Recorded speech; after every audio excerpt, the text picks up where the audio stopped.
One of the worst parts about being a late diagnosed autistic is living with chronic autistic burnout, which means that you constantly feel dysregulated and like you can't actually function. This is actually one of the biggest signs for me that I was in fact autistic, and today I'm going to talk through 3 different tips that are going to help you to either recover from autistic burnout or to hopefully avoid getting back into a state of autistic burnout in the first place. The first tip is actually unmasking your autism, because I found that when I finally got diagnosed as autistic at the age of 25 and spending years in burnout, a big reason for that burnout was because I was constantly trying to be a version of myself that would be acceptable to other people, and the more I tried to be somebody that I wasn't, the more exhausted I felt, which also made me constantly confused about who I truly was. But what actually is autistic masking? I took this too literally for so long, and this really simple explanation was a game changer in helping me to actually unmask. So instead of looking at masking as literally taking a mask off your face, you want to look at unmasking as just meeting your own needs, because all autistic masking is putting the needs of other people ahead of your own. You make eye contact so other people don't find it weird that you're looking at the ground. You say yes to social situations or put yourself in environments where your sensory needs aren't being met to please those other people, and you hide your special interests so that other people don't think you're weird. But the harsh reality I've come to accept is then people are not actually going to thank you for putting their needs first, and even if they do like you off the back of you masking, they are liking you based on a version of you that isn't even real. So try to put your needs first, whether that means say no to those social events that burn you out, whether that's sharing your special interests with the people that you care about, or even just taking away that internal pressure which makes you feel like you have to be productive all the time, because yes, that too is part of your mask. It's honestly been kind of liberating unmasking, because I've found that the more I've done it, the less burnout I've felt.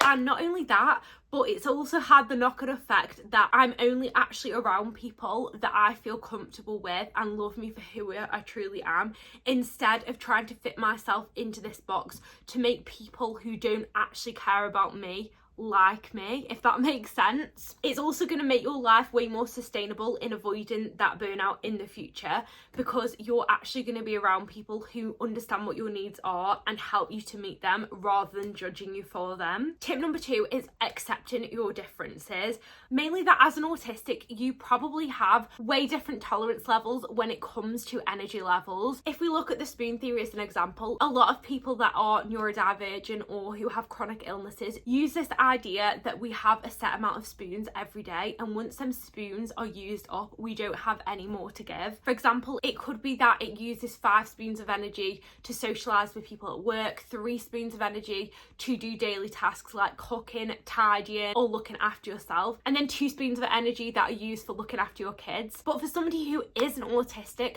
they could find that they actually start the day with 20 spoons rather than 10, and then the activities that they do throughout the day use a lot less spoons of energy than they would use for you as somebody autistic. Instead of that 5 spoons of energy that you use when you are socializing at work, that might only use 1 spoon of energy for somebody neurotypical or autistic. But it's really important that you accept that that is okay. It is okay that you have less spoons of energy every day, and that certain tasks use up more spoons of energy than they do for somebody else. When you're autistic, you have to manually process every bit of information. You might not retain information in the same way. You might have delayed processing. You might have to consciously think about how you are socializing or how you are interacting with other people, which uses so much constant loads and so much energy. So it's no wonder that so many of us are in these chronic states of burnout. But the more that you accept this and actually try and hold on to those spoons that you do have and save them up rather than forcing yourself to do things that you can't, the more you are actually going to recover from that burnout state. Looking back, I always held myself to neurotypical expectations of what productive should look like, mainly because I didn't know I wasn't neurotypical. So I thought that if I just created this amazing routine, I got up at 6 a.m, I made my bed, I did a huge to-do list and did everything on that list, then all of a sudden my problems would be fixed. But the problem was actually the fact that I put them expectations on myself in the first place. So the more that you let go of them expectations, the more you are going to be able to unmask. You shouldn't have neurotypical expectations of productivity because you aren't neurotypical. Finally, on to tip number 3, which is energy accounting. This sounds way more intense than it actually is, but it's essentially about recording how much energy each task actually uses. You're essentially going to be applying the first 2 tips that I gave into this tip number 3. So with energy accounting, all you need to do is to treat your days like a balance sheet.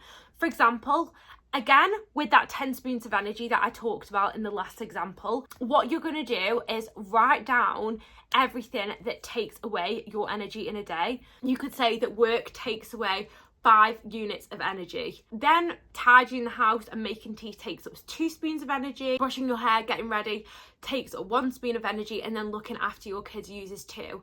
Now, all of your spoons of energy have gone for the day. However, what you're also going to do is write down everything that is going to give you energy throughout the day as well. You might find that spending time on your special interest gives you 3 spoons of energy. You might also find that you have something that you love to do that keeps you calm and relaxed as well, like having a long bath. That could give you 4 spoons of energy. Me personally, I have 3 bath nights a week where I do not talk to anybody. My partner looks after our child and I just lock myself in the bathroom with my snacks and I'm left alone. That brings me so much regulation, or whichever activities it is that you do in a day. What you want to do so that you can actually recover from that burnout is to end the day with more spoons than you left it with, or at the very least to do as many things that give you spoons of energy as take your energy away, so you aren't constantly feeling depleted or constantly in this minus state of spoons where you're exhausted all the time. But what I've done to make it super simple for you guys is created an autism energy toolkit, which gives you the spreadsheet, gives you examples. It's even got a tab with over 80 examples of ways you can reduce how much energy certain tasks take. But I've linked it in the description below for you if that's something that is going to help you on your autism journey. When I was going through CBT a few years ago, around the time that I got diagnosed as autistic, energy accounting is something that my therapist recommended, and honestly it helped me so much to realise what things were actually taking away my energy and what were bringing it. So whether you ordered the spreadsheet or not, that's absolutely fine. You can even write these down in your notes or something like that. Just a way of you tallying how much energy you are using on a daily basis. I realised that I was doing so much more than I probably should have been doing, and the more that I've accepted that my energy is something valuable to hold on to, the more I've been able to cherish it and see it as a non-negotiable that needs to be saved. You wouldn't waste money completely unnecessarily, so why would you waste your energy if it's going to impact your mental health and your overall well-being so much? I really hope that this video has helped. If you haven't already, make sure that you do subscribe, and if you want to learn more about how to actually unmask your autism, then go to this video, which will break it down into some easy steps. Bye.